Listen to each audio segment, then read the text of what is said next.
Hi, எல்லோரும் எப்படி இருக்கீங்க? உருளைக்கிழங்கு வச்சு ஒன்று பண்ண போகிறேன். எல்லாத்தையும் எடுத்து பிசைஞ்சிக்கிடணும். சட்டியில் எண்ணெய் ஊற்றி வச்சுக்கிடணும்.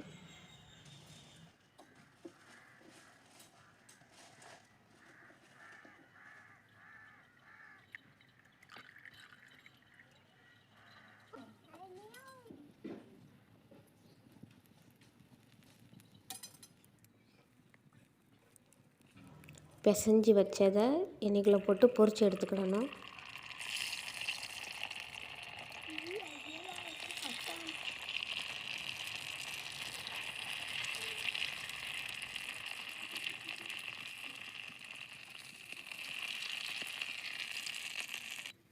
உருளைக்கிழங்கு பொரித்து எடுத்தாச்சு. நல்லா கிறிஸ்பியாக தான் வந்துடுது.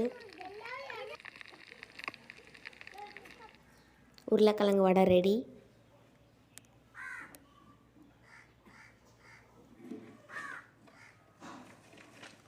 லைக் பண்ணுங்கள், ஷேர் பண்ணுங்கள், சப்ஸ்கிரைப் பண்ணுங்கள். பாய். அடுத்த வீடியோவில் பார்ப்போம். இல்லை எப்படி இருக்குது?